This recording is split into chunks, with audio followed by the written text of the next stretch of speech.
പൊട്ടിക്കുന്നത് പോലെ പറഞ്ഞാലൊട്ടും ഒന്നും കേക്കത്തുമില്ല. അമ്മമാർക്ക് പ്രായമായപ്പം അതുകൊണ്ട് ചുവ കേൾക്കത്തില്ല, മനസ്സിലായില്ല. പതുക്കെ പറഞ്ഞാൽ കേൾക്കും, മക്കളുണ്ടല്ലോ. പതുക്കെ പറഞ്ഞാൽ കേൾക്കും. അങ്ങനെയൊക്കെ ഉണ്ടായിരുന്നു വലിയപ്പം വല്യന്മാരൊക്കെ ഉണ്ടെന്ന് ഉണ്ടൊന്ന് കമന്റ് പറഞ്ഞു കേട്ടോ. അങ്ങനെയൊക്കെ ഉള്ളവരുണ്ടെന്നേ, പലരും അങ്ങനെ പറഞ്ഞാൽ കേട്ടിട്ടുണ്ട്. പതുക്കെ പറഞ്ഞാൽ എല്ലാം കേൾക്കും, ഉറക്കെ പറഞ്ഞാൽ ഒന്നും കേൾക്കത്തില്ല, എന്നിട്ട് ചെവി കേൾക്കത്തില്ലെന്ന് പറയുകയും ചെയ്യും. ആർക്കും ദോഷം വരാത്തായിട്ടുള്ളൂ.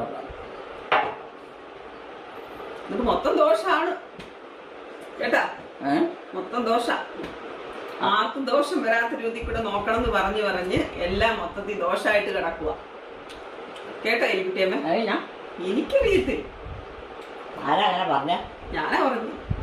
എലിക്കുട്ടിയമ്മ പറയാം ആർക്കും ദോഷമില്ലാത്ത രീതിയിൽ വേണം പറയാനും പ്രവർത്തിക്കാനും എന്നൊക്കെ. പക്ഷെ മൊത്തത്തിൽ ദോഷമായിട്ടാ കിടക്കുന്നത്. പലരോടും പറഞ്ഞു കൊടുത്തു, ആ മനുഷ്യരെ ചീത്തയാക്കി. ആണോ? അതാ. അങ്ങനെയാണോ?